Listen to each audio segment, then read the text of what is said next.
Dude, I think I never, like you said, I didn't ever like having feelings. I like, no matter how I felt ashamed of how I felt. That was weird, you know? Yeah.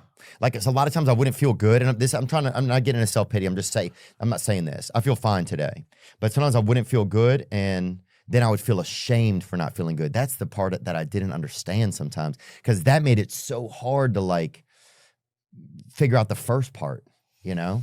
Does it make any sense or no? Yeah, it makes like a lot of sense. And it just struck me that I don't want to get too sentimental with you, but there are times where I really believe this, that I feel concerned about you. Really? Yeah. I just because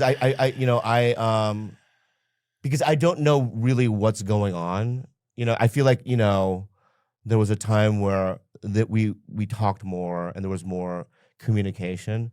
But let's face it, you've risen a little bit. I know you hate to, it's hard to hear.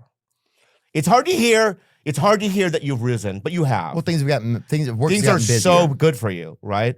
And I think with that rise, right, there's like more of a disconnect with your friends because you're so busy and you're doing other things. I get it, but it's like I'm always concerned about like if you're sober, if like is he going to meetings? Is he talking to people about things that are going on? Yeah. I always feel like things are probably good with you, but it's like I have to admit that there is concern.